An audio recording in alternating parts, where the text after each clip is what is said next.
All right, everybody, welcome back into Cherry Picking. Today's video, we're looking at the best NHL bets for May 4th. We're into round 2 of the NHL playoffs. I'm going to be doing daily picks for this round as well. So we're looking at after 4 game 1s have already happened at this point, we're looking at the first set of game 2s between the Leafs and the Panthers, and then also the Kraken and the Stars. Obviously, the Leafs dropped that game 1 at home, but I certainly think they did outplay them. And then the Kraken, on the other hand, that game was just fireworks from the get-go, and I think it'll go a little bit differently in game 2. But if you have yet to sign up, either BetMGM or DraftKings, that's where all these odds and plays will come from. BetMGM, get a $1,000 first bet offer, a little bit of a heavier investment if you're looking to make it there. And then at DraftKings, a little bit less risky if you're looking for the nice welcome offer. Bet $5, get $150 in bonus bets immediately. Let's get into the picks for Thursday. All right, so the first game we're going to be looking at is between the Panthers and the Leafs. Game 2, this is also obviously home for Toronto, and I think to put it simply, Bobrovsky stole one for the Florida Panthers in Game 1. They outchanced the shit out of Florida. If you're looking at even shots, it was 36-28. I think the final tally, a lot of those coming at the end of that third period. But if you're looking at overall in all situations, the expected goals were 5.8 to 2.8 in favor of the Toronto Maple Leafs.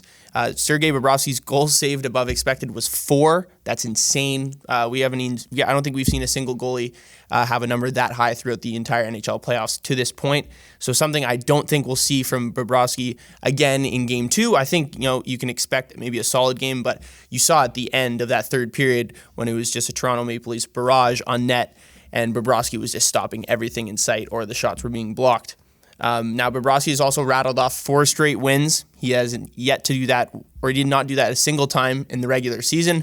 So I definitely expect some regression from Sergei Bobrovsky in that sense. And I think the Leafs also, doesn't seem like too much panic at this point. I think they know they played a better game than Florida overall in that game. I think the really things they need to narrow down on are those mistakes. Florida just capitalized on on those mistakes that the Maple Leafs made.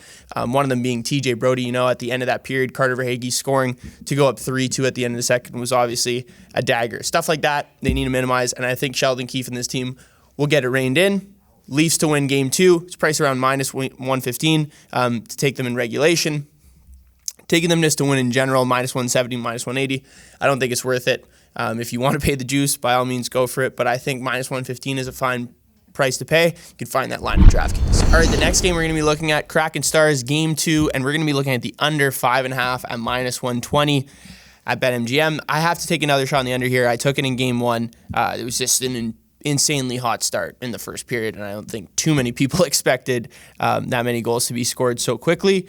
And I also can't see the Kraken getting that many shots again. I know the game went into overtime, but still they would have finished with 36 or 37 shots. They ended up with around 44, 45 shots on net on Jake Oettinger. If you look at every other matchup that these two teams have ever played in their history, I think there's 7 games. They've only eclipsed the 30-shot mark one other time. I think they finished with 32 shots.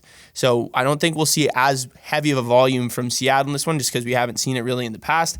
Jake Oettinger also didn't play very well. His goal saved above expected was -2. We've never seen him really at that mark either. If you look at his numbers from his first round series, his goal saved above expected was +4. So obviously he was helping his team win games, saving them from situations that not every goalie can do, because those are just the limitations that some teams play when you play against Jake Oettinger. The crazy thing as well, all of these goals were pretty much scored in 5-on-5. The pucks were just finding, or players were just executing on very few chances, I would say. And players were just in the right spots to score and have these open shots on Jake Oettinger and Philip Grubauer. Because if you look at the offense created, expected goals 3.26 to just under 3 for Seattle. And none of these happened on the power plays. None of these goals happened on the power play. So I don't really see the Kraken scoring 5-on-5 goals again in this one. They've never been a team that would just continue to score rapid goals. Their power play was really strong in the regular season. They relied on it heavily, and there weren't even a ton of penalties called in this game either. I think there were about 4 or 5. So I like the under in this one. I think you can trust both of these goalies a little better, and I think after Game 1, these defenses will tighten up a little bit. All right, the last play we're going to be looking at is a player prop, and it's going to be William Nylander to score. Plus 180 is the best price you could find on this one. Nylander was just a part of the best line, I believe, offensively in that first game. The Yarncroc, Tavares, Nylander line created a ton of offense if you're looking at it, the expected goal side of it in terms of volume of chances. They led out of all their forward lines in that category as well. Nylander had 7 shots on goal and the highest expected goals for mark individually. Looking at 5-on-5 situations, he was solid on the power play as well. I know they didn't score one, but he's still creating a ton of offense.